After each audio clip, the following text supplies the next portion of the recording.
ॐ भद्रं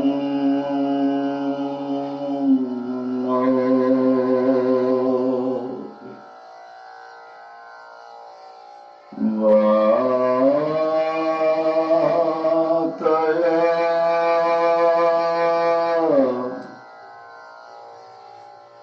मना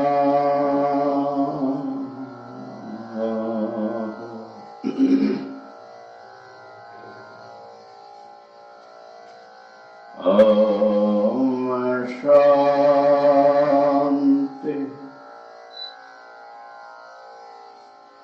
शान्ति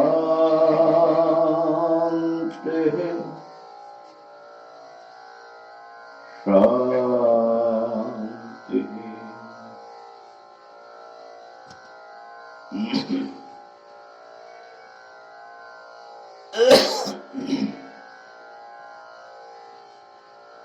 शंकरं शंकराचार्यं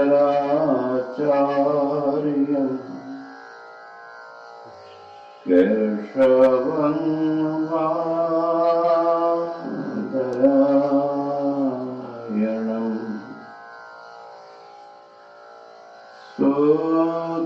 सूत्रभाष्य कृतौ वन्दे भगवन्तौ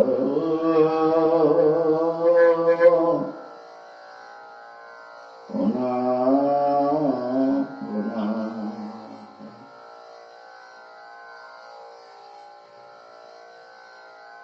ईश्वरो गुरुरात्मेति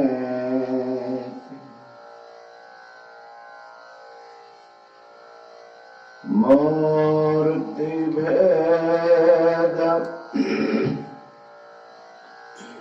विभागिने व्योमवद् व्याप्तदेहाय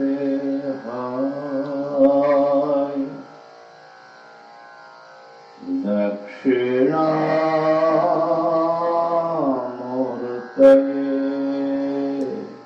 नमः।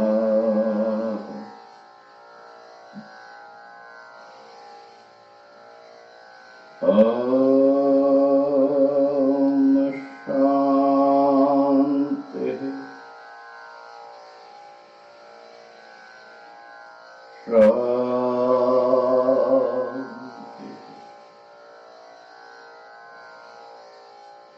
शान्ति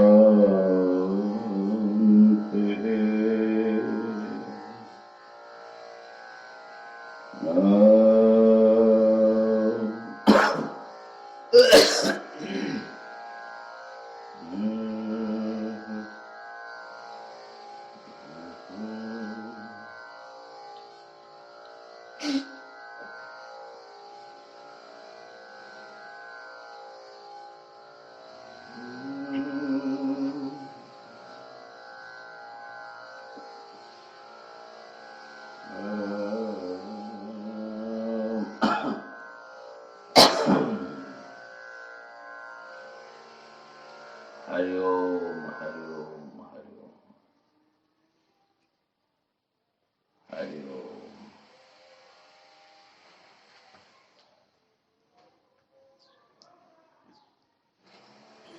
विवेक चूड़ामणि का स्वाध्याय चल रहा है और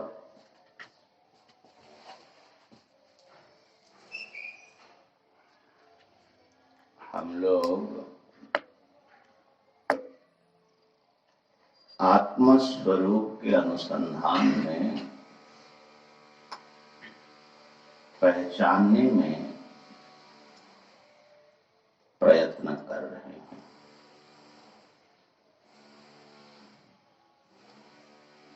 130वां श्लोक चल रहा है।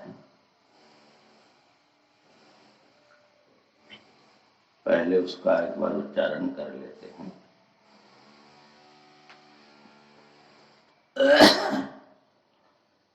येन विश्व विश्वमिदं व्याप्तं येन विश्वमिदं व्याप्तं यं न व्याप्नोति किंचन यन्न व्याप्नोति किंचन आभारूपमिदं सर्वं आरूपमिदं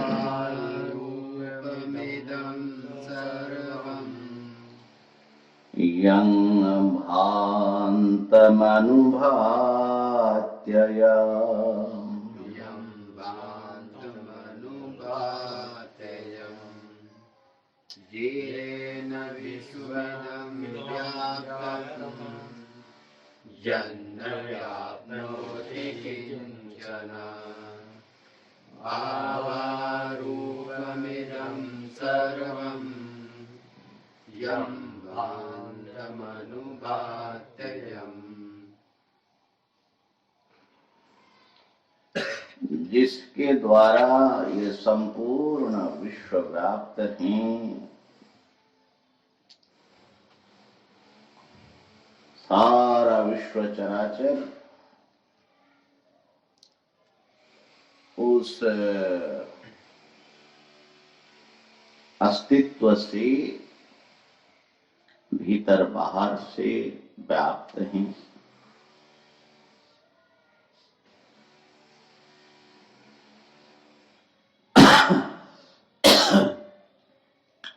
उससे बाहर कोई भी पदार्थ, कोई देश, कोई काल नहीं हो सकता, नहीं है।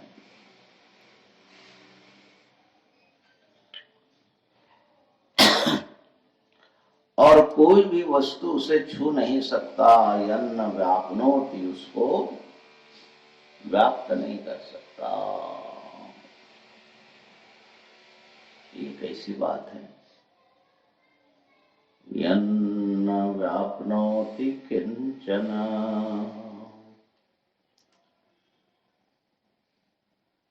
यदि वस्त्र के सर्वत्र में धागा व्याप्त है,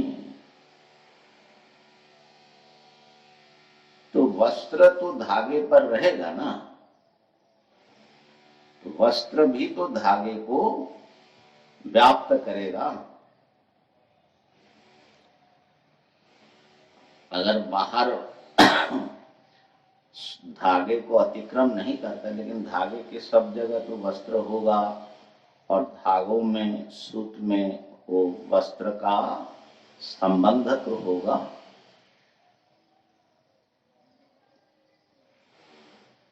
कहा कि लेकिन वो तो होगा। यहाँ पर जिसकी बात हो रही है वो सब में व्याप्त हैं, उसमें कोई भी उसे व्याप्त नहीं कर सकता, माने प्राप्त नहीं कर सकता, बल्कि उसको स्पर्श नहीं कर सकता।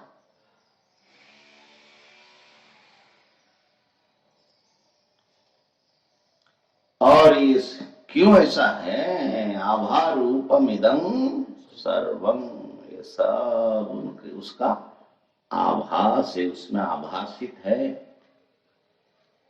यम भान्तमनुभात्ययम्,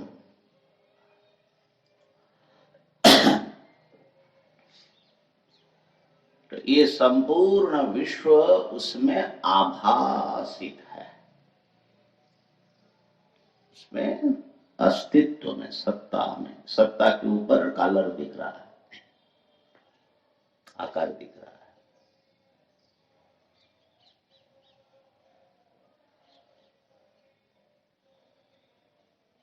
भगवान शंकराचार्य जी ने ही अपने दक्षिणामूर्ति स्तोत्र में ये बात कही, बड़ा प्रसिद्ध है। विश्वं दर्पण दृश्यमान नगरी तुल्यं निजान्तर्गतम् पश्यन्नात्मनि मायया बहिर्वोद भूतं यथा नेत्रया यह साक्षात् कुरुते प्रबोध समये स्वात्मानमेवाद्वयम्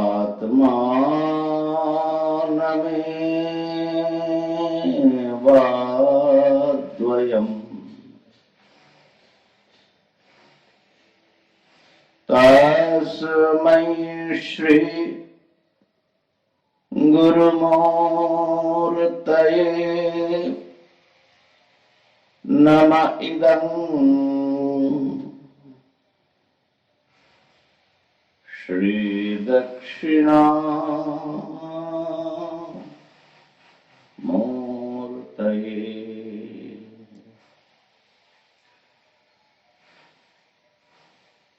तो ये पूरा जो विश्व चराचर है वो दर्पण में दिखाई पड़ने वाला नगर के समान है।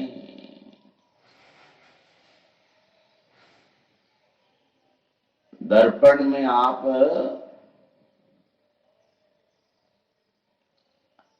भवन देख रहे हो,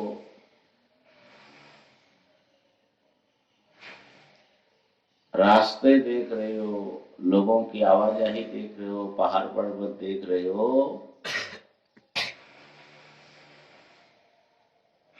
दर्पण में सब आभासित हो रहा है।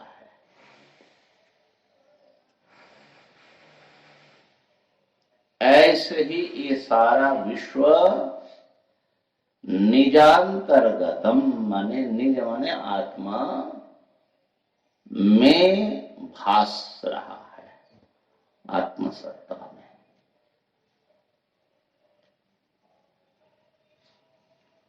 तो इसलिए आभा है, असल में सत्ता को ही सर्वत्र देख रहे हैं, सत्ता में ही भास रहा है, उससे बाहर कुछ भी नहीं है। तो सत्ता से सब व्याप्त हुआ ना। तो हम लोगों ने एक अस्तित्व मूल धातु वही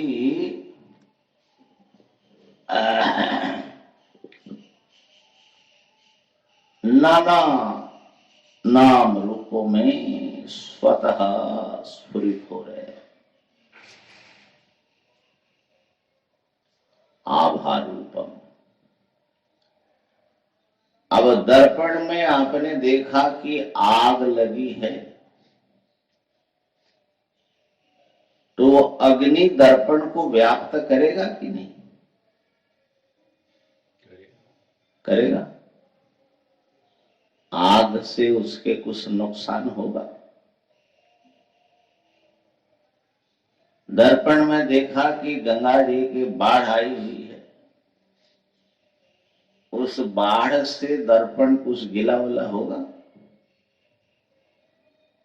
क्योंकि वो आभास है। इसलिए जो भी आभासित वस्तु हैं, अध्यस्त बोलते हैं हम लोग वेदांत में, उस अध्यस्त पदार्थ के जो भी धर्म हैं, उससे जो अधिष्ठान है जिसमें वो दिखता है,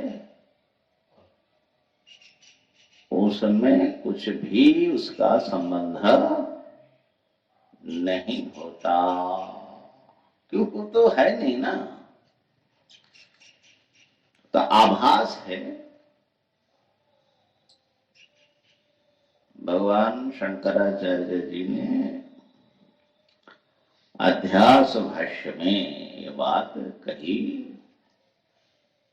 तत्र एवं सती तत्कृतेन दोषेण गुणेन वा अणुमात्रेणापि स न संबध्यते। अध्यास के स्वरूप निरूपण करके, तो जब एक वस्तु में आप दूसरे वस्तु को आरोप करते हो, सुपर इम्पोजिशन होता है। रस्सी को आप सांप समझते हो, तो सांप का जहर रस्सी में नहीं आता, क्योंकि वो संबंध जो है आध्यासिक है। ऐसे ही सारे विश्व के दोष गुण आदि सब जिस सत्ता में दिख रही है, वो सत्ता में उसका कोई स्पर्श नहीं होता। गीता जी में भी भगवान ने ये बात कही, कहा कि सारा विश्व जो है मत स्थानी सर्वभूतानी, ये सारा विश्व, सारे प्राणी मेरे में स्थित है।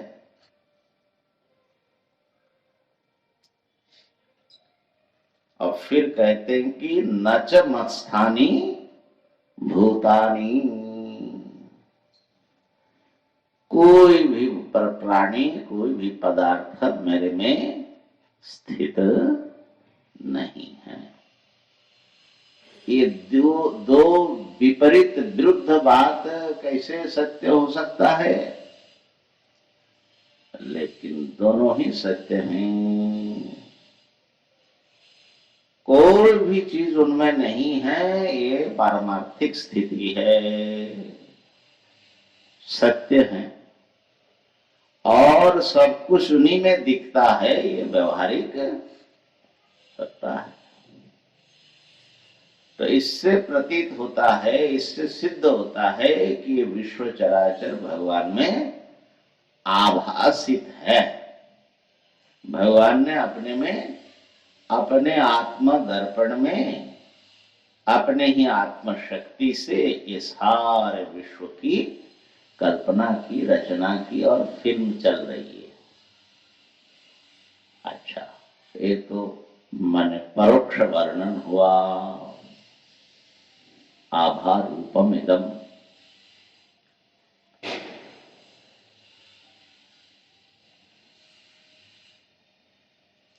अच्छा, एक चीज और बता दे, जब बहुत निर्मल दर्पण होता है तो उसमें जो प्रतिबिंब पड़ता है ना, इतना स्पष्ट, इतना जीवंत, इतना माने सक्रिय होता है, इतना वो ध्यान आकर्षित करता है। दर्पण है ये प्रतीत ही नहीं होता। दर्पण जितना निर्मल होगा उतना ही वो दर्पण जो है हमारे आंखों से ओझल सा हो जाएगा। हम मनुष्य देख रहे हैं, आग देख रहे, पेड़ देख रहे, पहाड़ देख रहे, दर्पण नहीं दिखेगा। अपना मुख देख रहे हैं, दर्पण नहीं दिखता। इसी प्रकार ये सारा जो नाम रूप, नेम फॉर्म है, वो इतना प्रोमिनेंट हो गया दर्पण के ही कारण। दर्पण जो है, ये दर्पण में दिख रहा है, ये मैं और आप, ये समझ में नहीं आ रहा, जबकि सब हम अस्थि के बिना कुछ भी नहीं देखते। सब अस्तित्व में देख रहे हैं, लेकिन अस्तित्व जो है वो पीछे बैकग्राउंड में चला जाता है। तो हमारी साधना होती है बार बार हर वस्तु में उसके अस्तित्व को खोजना, माने महसूस करना, उस पर फोकस करना कि अस्तित्व ही इस समस्त आकार का नाम रूप का आधार है, आधार है, आधार है। अस्तित्व ही इस नाम रूप में अपने को प्रकट किया।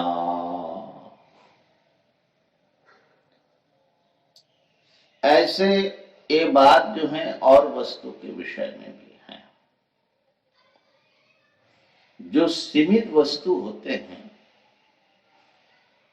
जो हिलता डुलता है, वो हमारा ध्यान आकृष्ट करता है।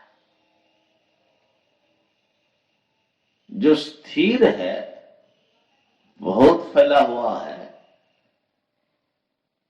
वो ध्यान उधर नहीं जाता। उदाहरण के लिए इस कमरे में क्या क्या है, क्या क्या आपको नजर आ रहा है?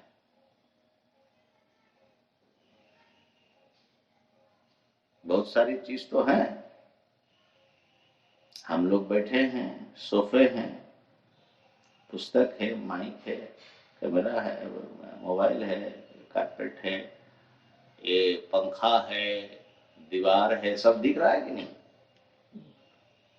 सब दिख रहा है। और कुछ है? प्रकाश है, वायु है, आकाश है। वायु तो अच्छा आंखों से दिखेगा नहीं, लेकिन प्रकाश है। लेकिन आप लोगों ने सुना और संस्कारित हुआ, इसीलिए आप प्रकाश की बात कर रहे हो। नहीं तो कोई भूल करके भी नहीं कहेगा कि प्रकाश है। आकाश को तो कुछ भी नहीं मानते। क्यों? हर जगह आकाश है।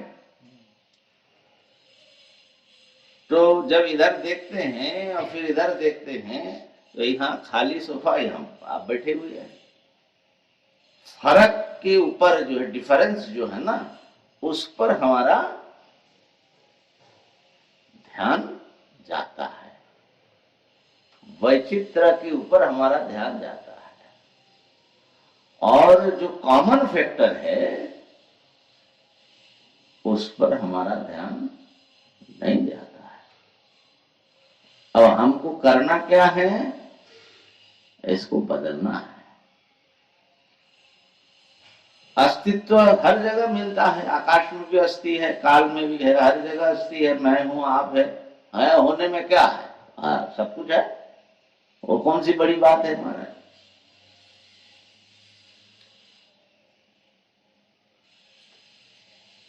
लेकिन बहुत बड़ी बात है, क्योंकि वही मूल धातु है। उसी से सब कुछ खिल रहा है, खिलता है, खिला हुआ है। और बड़ा प्योर है, क्योंकि किसी भी चीज की कोई भी गंदगी, अच्छा बुरा कुछ भी उसको स्पर्श करेगा ही नहीं। और ये अस्तित्व जड़ नहीं है।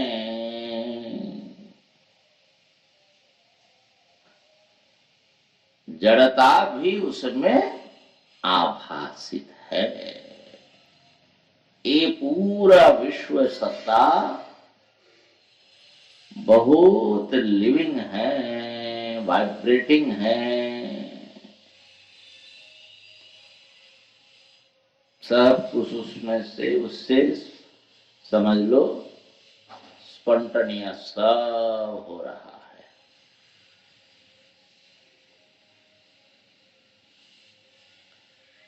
इस उनकी महिमा है कि सब उससे स्पॉन्टेनियस सब उत्पन्न होते हैं, चलते हैं।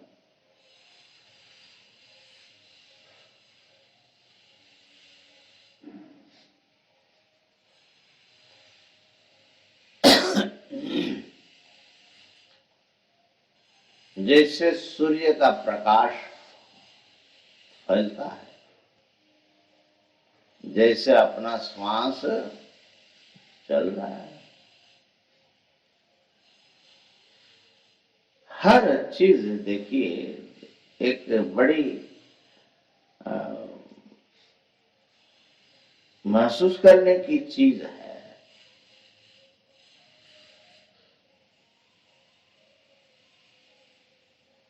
हमने आंखें खुली, पुस्तक का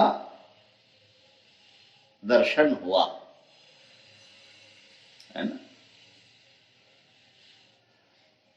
और हम कहते कि हमने देखा पुस्तक।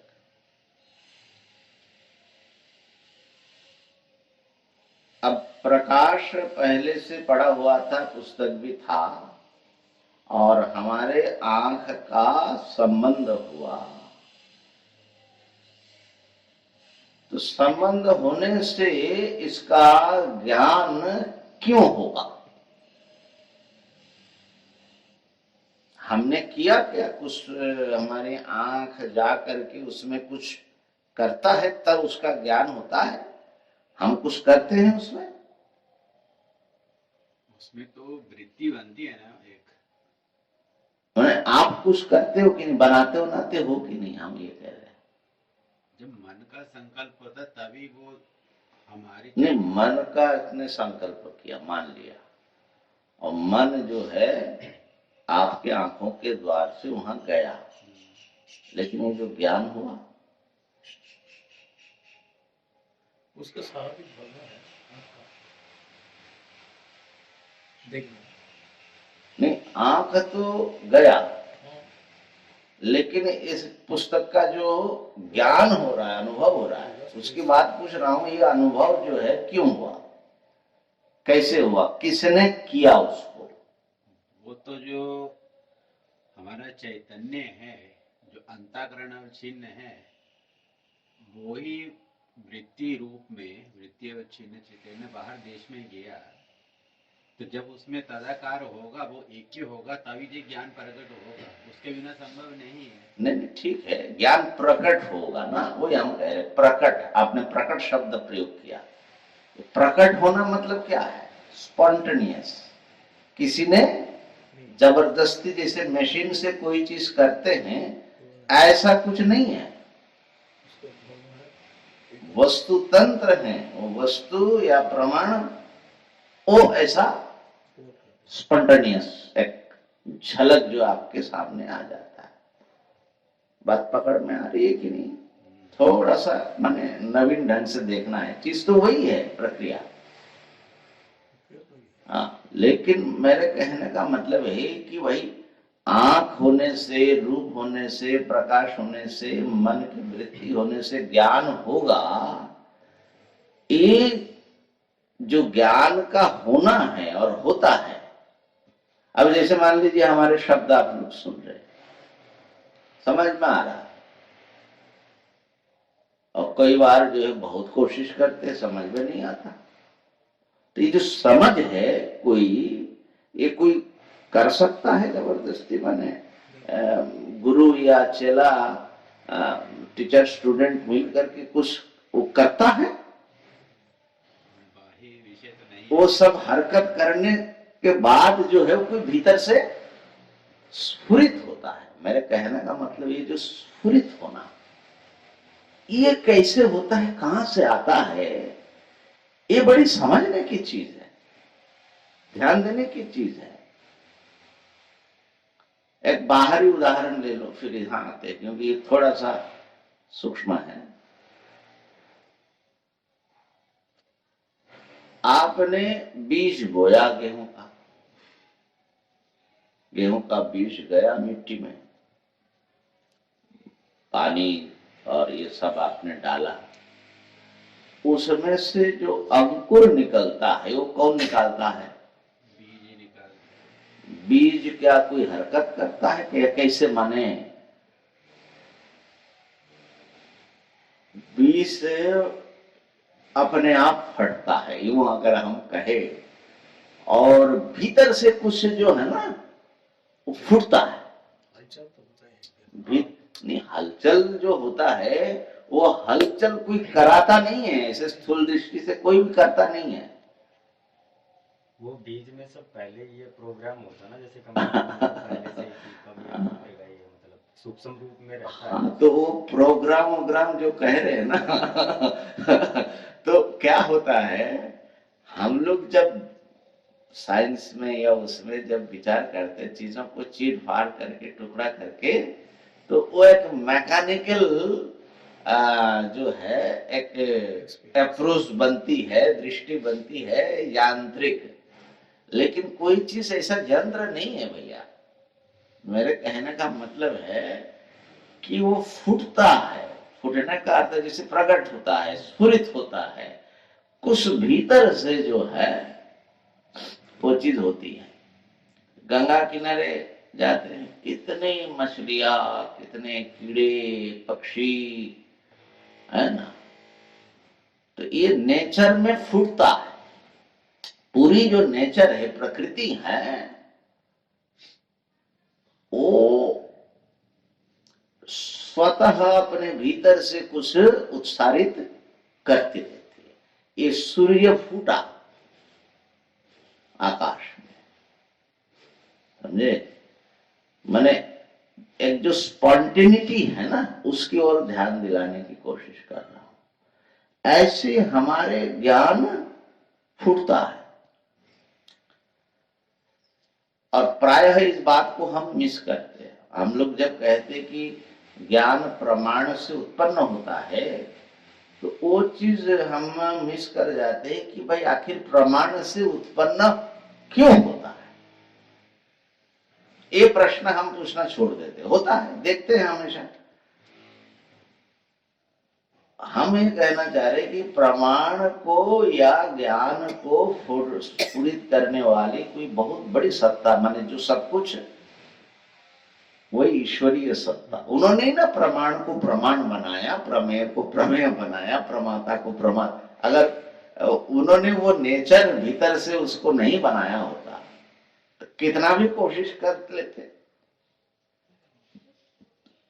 तो मेरे कहने का मतलब ये था कि कोई ऐसी सत्ता सर्वत्र विद्यमान है हमारे भीतर, बीज के भीतर, पूरे विश्व में कुछ भीतर से हो रहा है। अब जैसे अपना जीवन है, हम जी रहे हैं। अब ये जिंदगी जो है कैसे फूटा, खाली शरीर की बात नहीं कर रहा, जिंदगी फूटा। आश्चर्य की बात नहीं है। और उस जिंदगी में मैं नाम की एक चीज अनुभव में आ रही है। ये मैं कैसे आया? ये अहम। अहम को सुषुप्ति में कौन अपने भीतर ले लेता आपको फिर। तो कहने का अर्थ है कि एक स्पॉन्टेनियस एक्ट चल रहा है। और वो क्या है, वो कौन करता है? वो अस्तित्व। अस्तित्व सर्वत्र अपनी उपस्थिति मात्र से ये सब कराते हैं। वो उसका शक्ति है, उसका सामर्थ्य है। हर जगह वो मिलेंगे आपको वो चीज। अगर थोड़ा सा गहरे में जाएंगे, हम लोग क्या है ना, ऊपर लेयर लेयर में घूमते, बाहरी जो, लेकिन थोड़ा सा गहरे में जाएंगे तो कोई एक महान सत्ता वाइब्रेट कर रही है। उसी के स्पंदन से सारा जगत चल रहा है। वो हमारी आत्मा है। आज सुबह कुछ सोच रहा था, अचानक कोई चीज जो है बुद्धि में आई। तो जो भी चीज आई, कोई दार्शनिक बात, लेकिन मैं ये सोचने लगा कि ये हमारे सोच विचार में ये चीज तो था नहीं, ये कहां से आया? किसी ने जैसे ऐसा दिया हो। तो इसका अर्थ है कि जितना हम अपने आप को देख रहे हैं, हमारे भीतर कोई और बहुत बड़ी कोई चीज है। और वो है हमारे ही अपने ही गहनतम सत्ता, अपना अस्तित्व। और उससे हम असल में डिस्कनेक्ट हो जाते हैं। जितना हम अपने ही अस्तित्व को हम हाथ पैर ये सब माने चीजों में, नाम रूप में हम फंसे रहते हैं। जो मैं हूं असल में, जो असल में मैं हूं, उस पर हमारा ध्यान नहीं है। ये सब आभास है और ये आभास उस परम सत्ता का एक स्पॉन्टेनियस एक्ट है।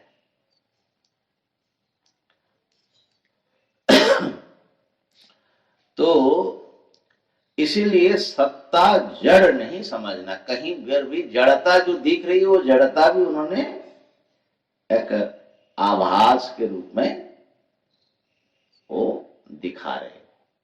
कहीं जड़ता दिखाते हैं, कहीं चेतन दिखाते हैं। जो सारा वैचित्र उनका एक खेल समझ लीजिए उस अस्तित्व का। लेकिन अस्तित्व जो है सब पदार्थों का मूल है और सब में भीतर बाहर से व्याप्त है और वो स्वतः एक्ट करती है। उसको बाहरी किसी एजेंट की जरूरत नहीं है। जैसे मिट्टी को घड़ा बनाने के लिए कुंभकार की आवश्यकता होती है, इसी प्रकार इस विश्व के जो मूल मटेरियल है जिसे हम अस्थि कह रहे हैं, उस अस्थि पदार्थ को किसने विश्व रूप में प्रकट किया और कर रहा है? क्या कोई उससे भिन्न कोई और कारण है? तो अस्थि से भिन्न जो कारण होगा वो अस्थि होगा कि नास्ति होगा? अस्थि से कोई भिन्न हो सकता है? दूसरे कारण की भी कल्पना कर लो तो वो भी आखिर अस्तित्व का ही एक नाम रूप होगा। तो जब कोई भी दूसरा नहीं था, सदैव सम्मेदम अग्र आसीत, तो मूल में केवल सद वस्तु था, एक अद्वितीय था। उन्होंने ईक्षण किया, उन्होंने अपने आप को देखा, संकल्प किया, फिर इस विश्व के रूप में अपने आप को प्रकट किया। तो वहां पर कोई बाहरी दूसरा एजेंट माने कारण की आवश्यकता नहीं है, ना हो सकता है। तो इसलिए जो अस्तित्व है, जो सारे विश्व के रूप में खिला हुआ है, ये ब्रह्म है, आत्मा है, चेतन है। ये अस्तित्व चेतन है। इसको जड़ समझना हमारी दृष्टि की, हमारे समझ की गड़बड़ी है। जड़ता तो कल्पित है। आभारूपम इदम विश्व, ये सारा विश्व जो है आभास है।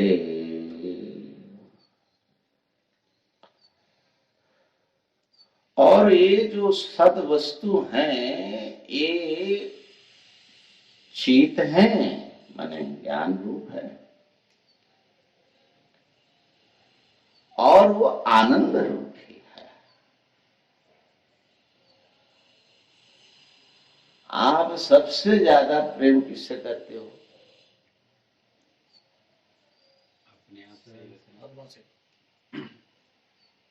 अपने अस्तित्व से। हमारा अस्तित्व बना रहे, ये नष्ट न हो जाए, ऐसा जो है कभी भी ये हमारा अस्तित्व छूटे ना, ऐसा चाहते कि नहीं हम लोग, सब लोग, है ना? कोई और चीज आए जाए कोई बात नहीं, लेकिन अपना तो अस्तित्व रहना चाहिए।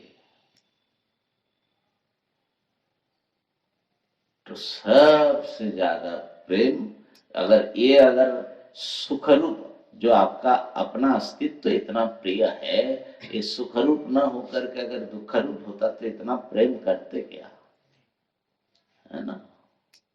इसलिए पंचदशीकार ने कहा मान भुवम ही भूयासम इति प्रेमात्मनि इक्षते। मैं मां न भुवम, मैं रहूं न रहूं ऐसा नहीं हो कभी भी। न भुवम नहीं रहूं ऐसा न हो, किंतु सदा भूयासम मैं रहूं ही, हमेशा रहूं। अरे कितने दिन जीना चाहते हो, कितने दिन रहना चाहते हो, बोले कितने दिन, हमेशा। माने अपने अस्तित्व से, तो अस्तित्व जिससे आप प्रेम करते हो और जिसको अस्तित्व कहने से आपके दिमाग में जो कल्पना आती है, दोनों अलग चीज है। क्योंकि आपका अस्तित्व बड़ा प्यारा है, बड़ा जिंदा है। और वेदांत विचार करते समय सत्ता सत्ता करके जिसको समझते हैं वो काल्पनिक चीज है, इसीलिए वो जड़ जड़ और आनंद रूप नहीं मालूम पड़ता, वो चेतन और आनंद रूप। अपने अस्तित्व को जब आप ध्यान देंगे, इतना प्रेम हमारे अपने अस्तित्व से, ये कौन सा चीज है भाई, ये देह इंद्रिय मन बुद्धि में क्या चीज है कि हम इतना प्रेम करते हैं, हमेशा बनी रहे। तो और चूंकि सत्ता, उस परसों भी बताया था मैंने लास्ट क्लास में, कि जब ये सत्ता ही सर्व रूप लेती है अपने आप में अस्तित्व, और सब अपने में समेट लेती है, तो ये सत्ता इस दृष्टि से भी परिपूर्ण है। तो जो पूर्ण होना, आनंद मतलब क्या है, दुख मतलब क्या है, किसी चीज की कमी होना, वही दुख है। कोई चीज आप में नहीं है, आप उसको चाहते हो, तो ये जो कमी, और जिसके सामने जो हमेशा आपको अपनी कमी महसूस कराए कि ऐसा ऐसा, उससे आपको प्रेम नहीं होता। जो हमेशा हमारे, जो जिसके सामने हमें लगे कि हम कुछ है, हमारे कॉम्प्लीटनेस की अनुभूति होती है जिसके सामने ना, उससे हम प्रेम करते हैं।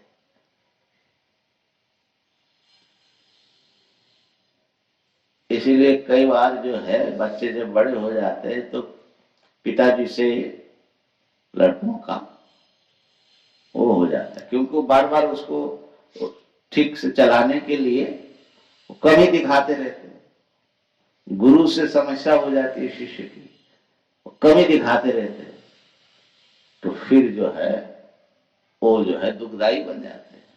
तो जो कमी दिखाए, माने वो कोई बड़े बुद्धिमान होगा, विवेकी होगा, जो उसको उसके प्रेम को समझेगा कि भाई वो तो हमको कंप्लीट करने के लिए बता रहे हैं। लेकिन आमतौर पर हम लोगों का ऐसा हो जाता है।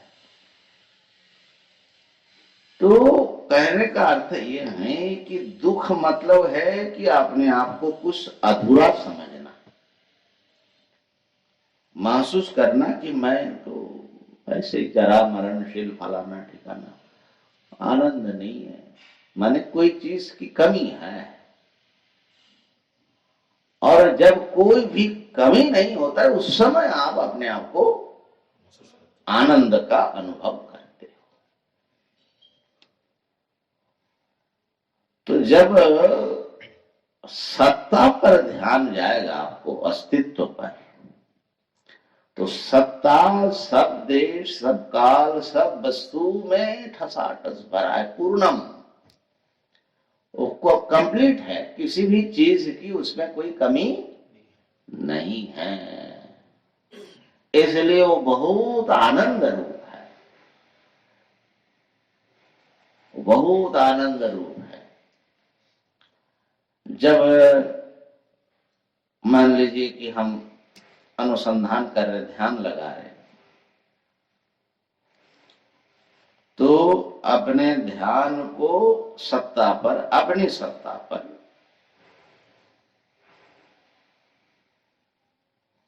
केंद्रित कर रहे हैं।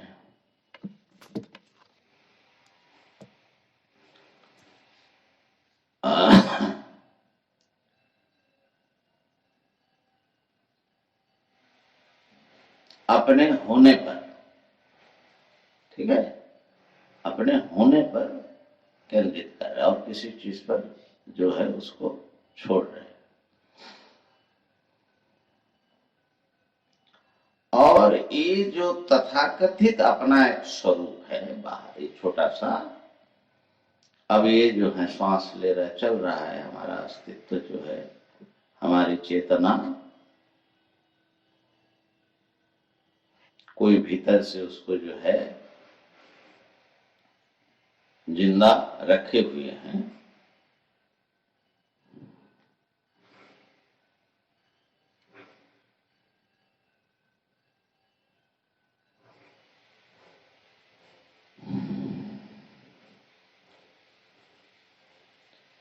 तो अपने होने पर आप जितना माने उसको महसूस करने लगेंगे ना, तो आपको शांति मिलेगी, बड़ा आकर्षण मालूम पड़ेगा। ये जो लोग घंटों सब ध्यान उनमें लगा, हम लोगों को तो थोड़ी देर में बाहर भटकना पड़ता है, कोई चीज चाहिए, ये चाहिए, टीवी देखना है, मोबाइल देखना है, माने हमारे लिए हम इतना अपने आप में हम इतना कभी महसूस करते हैं, वो भरने की कोशिश करते हैं। लेकिन उसका मुख्य कारण है कि हम अपने नाम रूप में और चीजों में, दिमागी कल्पना में फंसा हुआ है, विषय में, विषय चिंतन में, तो कमी हो जाती है। लेकिन हमारा जो अस्तित्व है ना, वो ऐसे लाखों लाखों शरीर, इंद्रिय, मन पैदा करते हैं। वो जो आनंद की अनुभूति है, वो भी वो वहां से वो चमकाते हैं। इतना गंभीर वस्तु है ये, तो उसका साधकों को बड़ा आकर्षण हो जाता है। जिसको थोड़ा सा टेस्ट मिलता है, रियल टेस्ट, तो उसका बड़ा आकर्षण हो जाता है, क्योंकि बड़ी लिविंग चीज है, अपनी आत्मा है, तो उसका एक मैजिक सा हो जाता है। इसलिए उसमें डूबे रहते हैं, जीवन मुक्त पुरुष डूबे रहते हैं। किसी भी बाहरी चीज की कोई जरूरत उनको नहीं महसूस होती। भाई तो कैसे, मान लो कि एक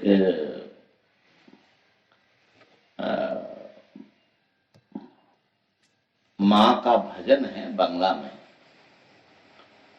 तो उसमें ये प्रश्न कह रहे हैं, प्रश्न उठा रहे हैं और उत्तर भी दे रहे हैं कि ये योगी लोग जो हैं, पहाड़ के गुफाओं में, एकांत में, जहां कुछ भी नहीं है, किसी तरह माने जीवन की रक्षा होती है, मनोरंजन का तो कोई साधन है ही नहीं है। अब मनोरंजन चाहिए तो जाएगा क्यों, गुफा में जाने की तो जरूरत ही नहीं है। तो रहते हैं और उस अंधेरे गुफा में वो क्या, आंख भी, वहां भी आंख बंद करके वो क्या, किसमें मैंने इतने दिन कैसे रहते हैं, सोचने की चीज है कि नहीं। अपने साथ कल्पना करो, कर पाओगे कभी, मैंने कम से कम स्थिति में, अभी की स्थिति में थोड़े दिन में थक जाएंगे, थोड़े दिन क्या, एक आध घंटे में हम घबराने लग जाएंगे। तो उत्तर क्या देते हैं कि वो बंगला कली है भजन की। अरूप आधारे मातोर चमके ओ रूप राशि। ताई योगी ध्यान धरे हरे गिरि गुहावासी। अरूप आधारे मातो।